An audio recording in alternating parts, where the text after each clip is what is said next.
There's a story in the Gemara in Sota which is somewhat known, which relates an incredible yesod, and that is that when they were going and burying Yaakov Avinu in the Marat HaMachpelah, in the cave, and his 12 sons were around him, about to go ahead and bury him, they had an unfortunate, unexpected guest, Esav, his brother, Yaakov Avinu's brother, and he came with ta'anot, he came with complaints. He said, "This cave is mine. I'm the Bechor, you guys are out. Yaakov Avinu is not staying here."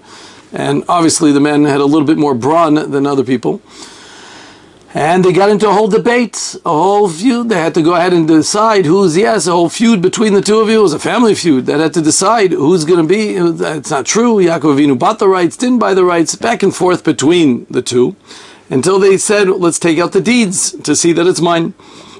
And they realized the deeds were back in Mitzrayim. They left it back in Mitzrayim.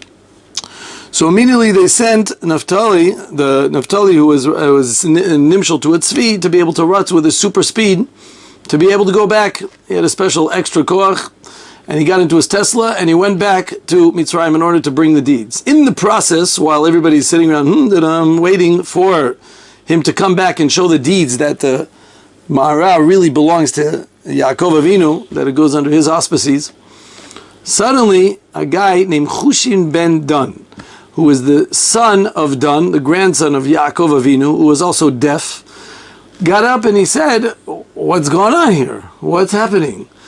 And they said, and they started explaining to him with sign language that apparently there is a problem because of Esav, and they went through the whole spiel of what just happened, and they're waiting for the contract to come in order to prove that Yaakov Avinu is the one who deserves to be buried there. So as the Gemara relates, Choshen ben Dan got up immediately with a quick move. He took out his sword from his sheath and he immediately sliced off Esav's head. The great Esav came to an end at that point, and we know that that's where Esav's head is buried in Marat HaMachpelah b'schut Kibud Avihem, that he had one mitzvah that he kept. His head is at least buried in Marat HaMachpelah. That was the action. Ask Rav Chaim Shmulevitz a classic Rav Chaim question. He says, what made Chushin ben Dan different than everybody else? Yehuda was a day strong man. God were the ones who were going to go in front of Eretz Yisrael. These are strong people. Many of the sons of Yaakov Avinu, very powerful people. They were able to knock off all of Shechem, Shimon, and Levi. Come on, why did it take Chushin ben Dan to go ahead and get up and make this macha to be able to do it? Says Rav Chaim Shmulevitz an incredible yesod. Says, you know why? Because he was deaf. He couldn't hear anything. What's the difference if you're deaf? So he says the difference is because everybody else was sitting with a back and a forth and a back and a forth with a lot of, as they call it, shakla v'tarya, going back and forth between them. And they slowly, eventually got used to the situation. They already adapted to the situation around them. And therefore, it bothered them, but not like Chushin ben Dan. By Chushim, it was a different story. Chushim was deaf. He didn't know anything. He didn't hear a word until they came and told him, well, guess what happened? In one shot, as they say, bevat achad, in one boom, they told him the whole story within 2 minutes. What? Are you crazy? The covet of my grandfather? The covet of one of the Raglei Kisei HaKovod? Are you joking? Whop! And he got rid of Esav. In order to show you, says the Rav Chaim Shmulevitz, the koach of istaglut. People get used to things too often, and sometimes things which are off the wall, which are wacky, which doesn't make sense, we just get used to it because we're living the news day to day. Instead of just seeing one historical boom about what happened, when you're living it day to day, it doesn't affect you as much. When we read about the Holocaust, we're like, wow! But at the time, the people living through it, of course, were affected by it, but it was a day-to-day event. So the power and the impact wasn't as strong as someone like us that comes afterwards and takes a tour through Poland to see what happened. What are we trying to say? We are living through the same phenomenon. Mamash the same thing. We want to bring out an important lesson from this idea. But if we go through what we're going through on day-to-day news, this is abnormal. It's just off the wall. It doesn't make sense. This has just gone to an extreme where it's unexplainable. But if I could say we've gotten so used to it, so to speak, that it's unacceptable and there's something wrong, but it's just kind of, melted into our bodies. It's already kind of come to us through osmosis, so to speak.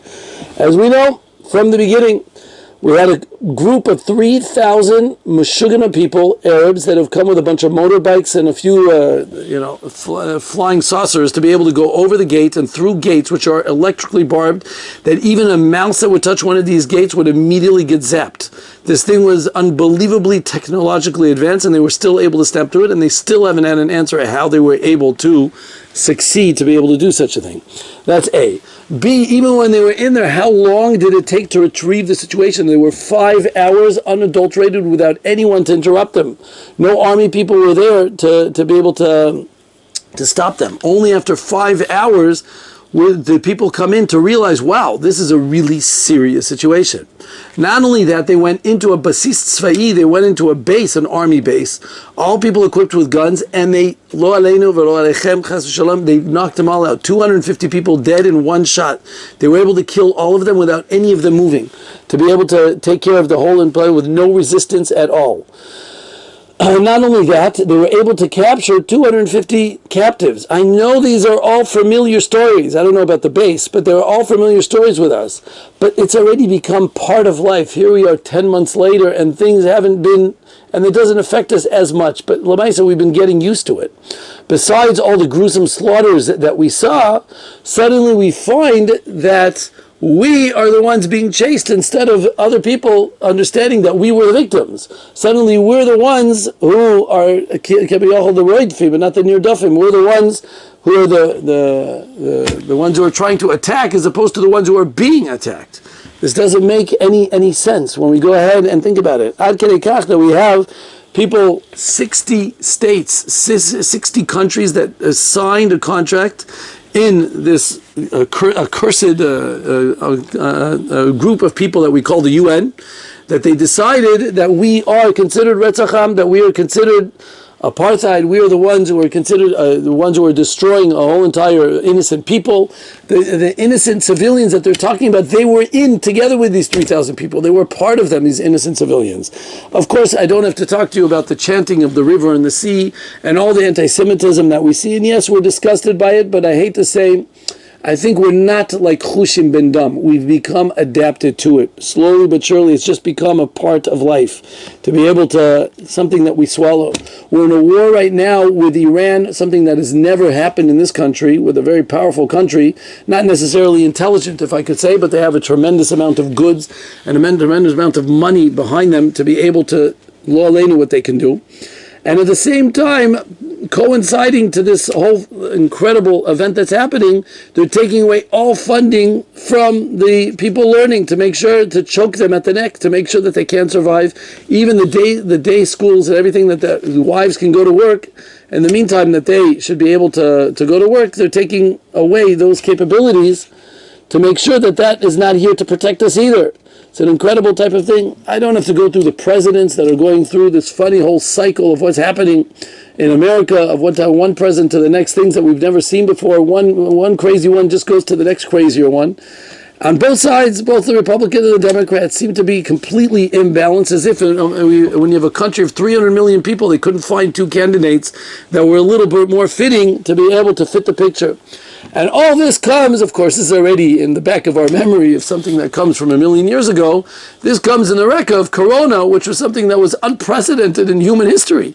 This whole Corona situation, what it caused, and besides the inflation that it caused, the whole situation, we're living in an upside-down world, Bekitzer, from the past couple of years. Something's unusual here. Something's not going on. But we're kind of living current events through the news that we read, and we're not so much rebuffed by it. It doesn't make us change. It doesn't do something as you would expect that it should do. I saw a beautiful pshat in the pasuk. Ki Allah hamavit bechalonenu. The death has come within our windows. Ba be'armonatenu. It came into our houses. I saw a beautiful part. Hareinu b'minyano says, you know what it says? Allah hamavit bechalonenu, went into the windows. What's with the windows? The normal way to walk into a house is through the door. When does a person walk through the window? When there's a fire in the house. When lo aleinu, a ganav comes into the house, you jump out through the window. If you've got to make a quick exit, then you jump out the window. You don't use the front door. When things are strange, when things are off the wall, ki hera mavet b'chalonenu. It's happening now. as we are, it's coming through our windows. It's coming in the most unusual, unfathomable way that no one would have been ever able to write such a book. You wouldn't even bought such a book. You would have said it's worse than Harry Potter. It's more not believable than that book. To be able to go ahead and understand that all this could be happening in current events, and here we are living at it. Let me tell you a ma'aseh from Rav Yosef Shalom Elyoshev, the great Rav Elyoshev, as we all know. He was sitting in a kenes by Lev La'achim. Lev La'achim is a big organization here, a great organization here, that collects money for helping people in distraught and helping being makar with people who are far away and able to do pi'ilut. And over there, when he was standing, they were able to get him to come, and it was during the time of the suicide bus bombings, approximately 20 years ago, during the great Oslo Accords that was doing us so many benefits, that was doubling up the amount of suicide bombings that was happening at the time. And he read from the Mizmor. As we know, the Mizmor says, Mizmor LeDavid bevarchoi mipnei Avshalom. David sings a song as he is running away from his son of Shalom that is busy chasing him to lop his head off. That's what it says. And of course the Gemara in Brachot and Daf Zayin says, Mizmor, Kina mebayale. What are you singing songs? This is a time to sing a kina. Your own son is chasing after you. And you know what the Gemara says? Because David knew that someone was supposed to chase after him to kill him. He thought it would be some mamzer. He thought it would be some eved within his household. He thought it was going to be some slave or some illegitimate person or someone incorrect, someone off his rocker. And he was happy to find out it was his own flesh and blood. It was a son of Shalom. Who? Says Rabbi Yonasan Eibeshitz. What? What does that mean? That's a more reason to be depressed. I can't imagine a more depressing thing to have one's own son trying to get rid of him because he wants to take over the kingdom. That's a little bit depressing. I don't think I would be able to swallow the trauma from such a scenario. You've got to be kidding. Says Rabbi Yonasan Eibeshitz, an incredible yesod based on one of the same things that we just said now. He says, because a person comes before Kadosh Baruch Hu, and he understands that he's going through a hard time, and he says that, if that's what happens, it happens, but maybe it comes to me, these asonot. Maybe it's happening in a normal way, and that's what happens. Lo aleinu, a person gets in a car accident, he gets injured. A person trips and falls, he gets injured. And things like that. When it happens in a normal, as they say, natural way, so you say, okay, Hashem Yazor, Hashem will be some type of being able to see HaKadosh Baruch Hu in the picture. It's, as they call, Mother Nature that did it. It seems to be something that's just a natural phenomenon. You swallowed, you choked a little bit, spit it out. Shalom Yisrael, Baruch Hashem, I'm okay, I'm alive, and things are okay, but that's just how things happen. It happened to the neighbor, it happened to someone else, and that's just how things happen. But he says Rav Yonasan Eibeshitz, when you see things that are outlandish, they're just absolutely wacky. They make absolutely no sense. You can't put two and two together. It's just Pasha doesn't equal what it's supposed to be equaling. Suddenly you realize this is a Kirvat Hashem. This is a different story.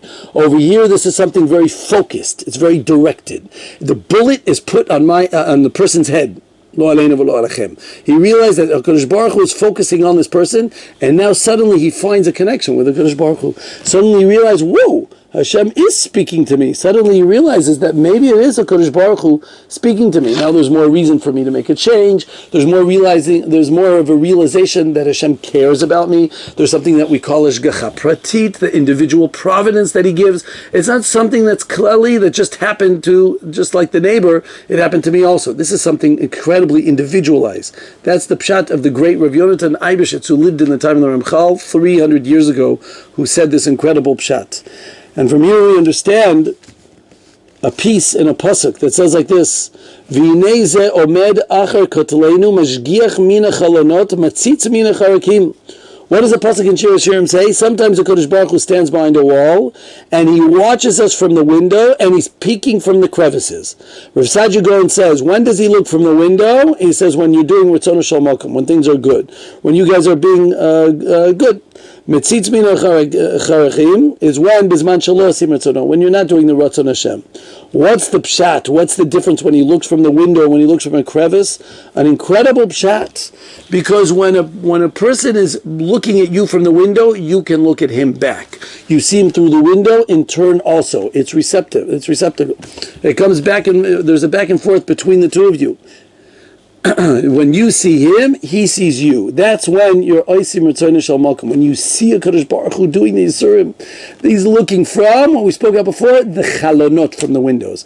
When he looks from a crevice, He can see you, but you can't see him. That's called when it's a dvarim nistarim. That's when the Kodesh Baruch Hu works b'hashgacha, that you're not even able to see him. Right? That's when he's working completely beseter. So we are living in a time when it's not hashgacha nisteret, it's hashgacha gluya. When we're able to see a Kodesh Baruch Hu through the window. A Kodesh Baruch Hu is coming and showing us in a place that we cannot get comfortable. It's not time to relax. It's time to wake up and smell the coffee, to realize something big is happening here. HaKadosh Baruch Hu is giving it to us at the end of days, right before the Mashiach, like we've never had it. We're suddenly feeling the closeness. As Rav Chaim Shmulevitz writes in a different piece, he says when a mother goes and she's carrying her baby, and she goes shopping in the beginning, then she goes to the post office afterwards, and she goes to visit a friend, and then she comes home. So if we would ask the mother, how long did that take? Well, if it's here in Eretz Yisrael, that's about 3 days of ventures to be able to do all these things. Over there in America, it takes about 3 hours. And if we would ask the mother, where were you? She'd go, well, I went shopping, I went to a friend of mine, I went to the post office, I had to do a few errands. But the baby that she was carrying in her hand, if you would ask him, where did he go? He'll tell you one thing, I was with mommy. I was with my mother. That's all I know. I don't know better. And that's the situation that we are here. We're with Tati. We're just with our Abba. We don't know any better. We don't know what's happening. We don't know why. But all I know is Libi B'Shamayim. We are completely connected with the Kodesh Baruch Hu, and there's nothing else. And this is really the theme of our Parshiyot. We're now in the Parshiyot of Et Chanan and Parshas Ve'ekev, and we know that it brings in both these Parshiyot the great tefillah that we'd say every day, twice a day. Shema Yisrael Hashem Elokeinu Hashem Echad. Parshas Chanan brings the first half. Parshas Ekev brings the second half. Havayim Shemoah. Both these tefillot are being read, and you have to know that this tefillah of Shema Yisrael, this is the basis of all of Judaism. This is where we have been all the time. This is the lifeline. This is the blood of every Jew that we live by. There's no Jew that doesn't know this, and unfortunately, they've discovered that yes, people are being raised in this country. Even Reform Jews know the expression of Shema Yisrael. People are raised in this country not knowing Shema Yisrael because they're coming to strangle them, to keep them away from this intimate connection that we have with the Kodesh Baruch Hu, with these words on our lip of Shema Yisrael Hashem Elokeinu Hashem Echad. When a person is born, first thing by his Brit Milah, what we say is Shema Yisrael Hashem Elokeinu Hashem Echad. That's how he enters life, because that's a very important time to hear the words of Kedusha. I one time had one of my children that had to be born in Tel Aviv because it was a more unusual pregnancy, and she had to be born in Tel Aviv as opposed to all my other children. And when I was in the nursery after the birth of this child, I couldn't help but hear the music that was going around. It was the song of a Oso song that I happen to remember of the Goyim, from the 80s, an old song from one of the groups of the 80s, and I was thinking, this is what you're teaching the kids? We believe that things, even as a child, seeps into his brain. I can give you many stories, but it's not our subject right now. As opposed to, if you go to Shari Tzedek in Yerushalayim, over there they're playing Jewish songs, or they're playing some types of songs that have psukim at least inside of it, because this is what we try to see inside from the beginning. Shema Yisrael Hashem Elokeinu Hashem Echad. When a child is 3 years old, or when he's beginning to talk, so as the Gemara in Sukkot Membet says, we teach him the words of Torah. Shema Yisrael Hashem Elokeinu Hashem Echad.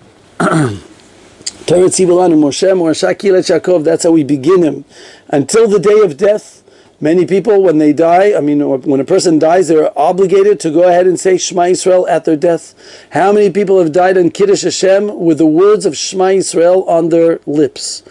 3 times a day we daven, once in the morning and once at nighttime. We go ahead and say again, Shema Yisrael Hashem Elokeinu Hashem Echad. Before we go to sleep, we have to go ahead and reminisce and remember and reverberate those special words that we say, Shema Yisrael Hashem Elokeinu Hashem Echad. And the most holiest day of all days, as we all know, Yom Kippur. How do we conclude that day? With a Shema Yisrael Hashem Elokeinu Hashem Echad. These words are totally invigorate the Jew. They are what gives us our lifeline. That is what brings us to everything that we are, and it's something that we are constantly remembering.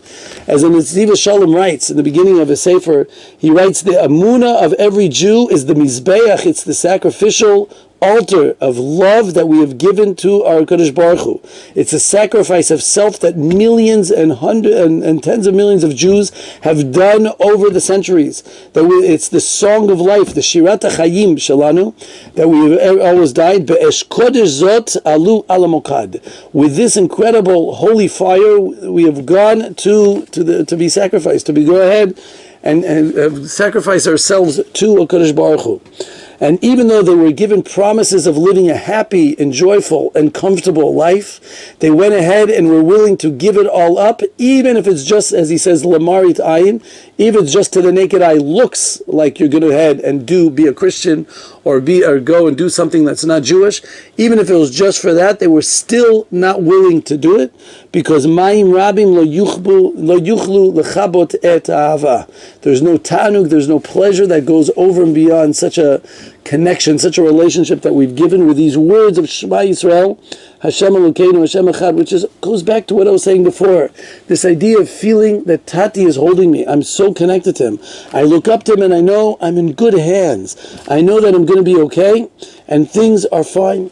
There's a Maisa that happened in the concentration camps, as we know, that many of them went, of course, to the gas chambers. And there's a Maisa that Rav Shach used to say very, very often over in his shmuzim. People know it was one of the Maisim that he used to say very often. And he says when they were locked up and they closed those heavy double doors behind a group of men that were sitting inside of those gas chambers, they looked one to the other and there was nothing to see except that they knew life is coming to its end. They realized this is the last couple minutes that they will be walking on this planet. They were unclothed, they had nothing to do except to just think pitifully about the gloomy end that is in front of them. Until one person called out and he said, you know what day it is today? It's Simchat Torah. It wasn't Simchat Torah of Tavshin Pei Daled, but it wasn't far from there. It says it's Simchat Torah, Rabboitai, and on Simchat Torah we have a mitzvah to sing and be happy. They all held hands, got in a circle, and they started singing Anna, Anna, Avda, Avda, de Kudish Aberichu. They started singing this beautiful chant to HaKadosh Baruch Hu. And that's how they ended up, till the gas got turned on, they ended up going to their death with the words of Shema Yisrael and Ana Avda on their lips. That's how they finished their life. Rav Shach used to say, I am so jealous of these people. And he says, I'm not jealous of their Olam Haba. That's not what I mean. I think Rav Shach was doing pretty well with his Olam Haba. That's not their Olam Haba that I'm jealous of. I was jealous of their Olam Hazeh. There was no feeling that a person can feel like that type of sacrifice. To be able to know I'm in the hands of Tati. I'm okay. I'm comfortable. Things are okay. I have seen with such clarity that I am nowhere else except for in the hands of Hashem who is taking care of me. And that is how we have to be able to understand, and that's everything that we're going through is to make us experience that, chas v'shalom, to such an extent. But HaKadosh Baruch Hu is sending us the messages to help us experience that connection, that relationship that HaKadosh Baruch Hu is looking through the chalonot, not through the charikim, not through the crevices. We could see him. For those of us who are on the level, we're able to see him in the chalon, and that's where we have to get to this level. And with this I'll finish with the words of Rav Schwab.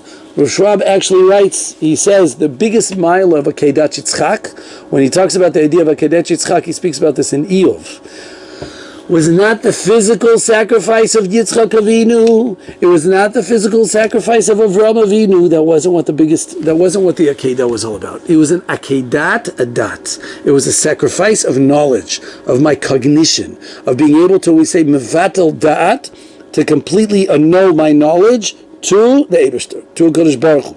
To know that HaKadosh Baruch Hu knows what's up, He knows what's the right thing to do. His all-encompassing knowledge, His all-encompassing Yediyah is way beyond mine, and I know that I'm doing Ratzon Hashem, and that's it. I don't have to go beyond that. That's more than that. Avraham Avinu knew this is the right thing to do, and that's it.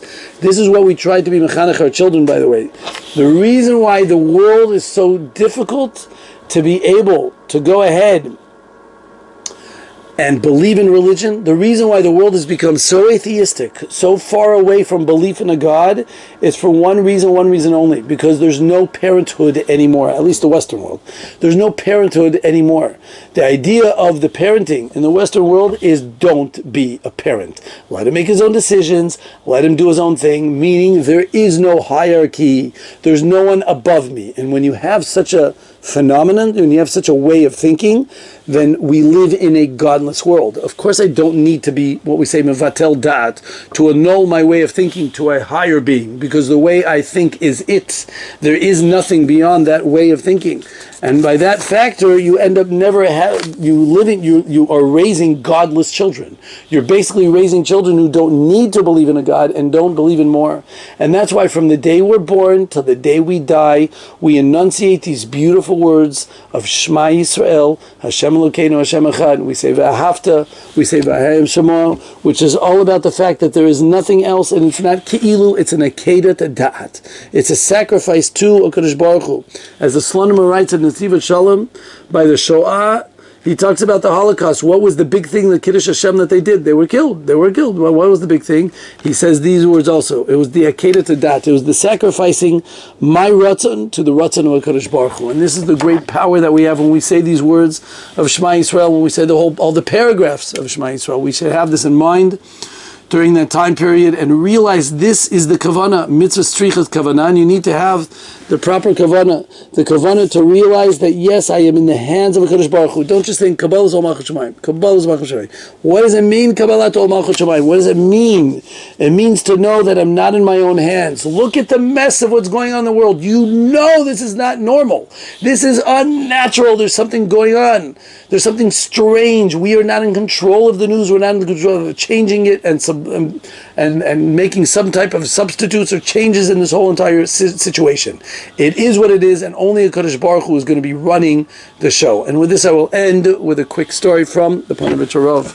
The Panovich Rav, in 1946, right after the Holocaust, knew that there were many kids that were taken into the churches. As we all know, many parents wanted their children to live, and they gave them up to goyim, gave them up to many goyim, or they gave them up to the churches. When the goyim were finished with them after the war, they knew the parents weren't around anymore, lo aleinu.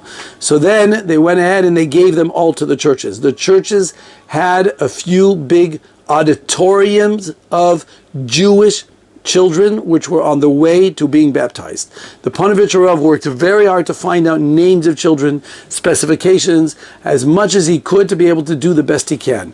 After much toil and work, you know what the Panovich Rav did? He went to a few of these churches in Poland, in Krakow, in Warsaw, and other places that he was able to get to, as much as he could, and he said, let my nation go. He said, let my people go. They have to come out. It's time to let them out. These are Jewish children. You know, like I know, Mr. Komer, Mr. Priest, that these people are Jewish, and just let them go. They have a Brit Milah. You know that they're Jewish. The priest said, what are you talking about? They're in the process of being baptized. They're Christians. Have a nice day. There's no more parents. These are Christian. They're Christian people, and that's it. And it's finished. There's nothing to talk about. As much as it was a back and forth, they would not budge. Finally, the Panovich Rav asked, "Can I have 5 minutes to have an audience with these children? Give me 5 minutes an audience." Guy said, "Okay, 5 minutes. What can a guy do in 5 minutes?" These kids were raised 6 years, 1939 to 1945, underneath Christian auspices, complete brainwash. 5 minutes, he ain't getting anywhere. Go ahead. And he let the Panovich walk inside. The Panovich went in the middle of the room with all the kids around him, looking at him with this strange man with a long beard. And he said to them, "Children, guess what?" And he started talking to them in Yiddish about Judaism for about a minute. And then everybody looked estranged to him, didn't know what he was talking about, until he cried out in a beaconing scream, Shema Yisrael, Hashem Elokeinu, Hashem Echad, Hamalach HaGor Elosim Mikol Rom. These children still remembered that Shema Yisrael that their mother would say to them every time they would go to sleep. They ran tugging and pulling at his pants. They went tugging and pulling at him and saying, Tati, Tati, Tati, Mommy, Mommy, Mommy. Suddenly everything came back. And he was able to pull out many children with these incredible words. that we are going and understanding that this is the lifeline of every Jew and that we must live for, and understanding that this is the current events that we are surrounded by just remembering the fact of Shema Yisrael, Hashem Elokeinu, Hashem Echad.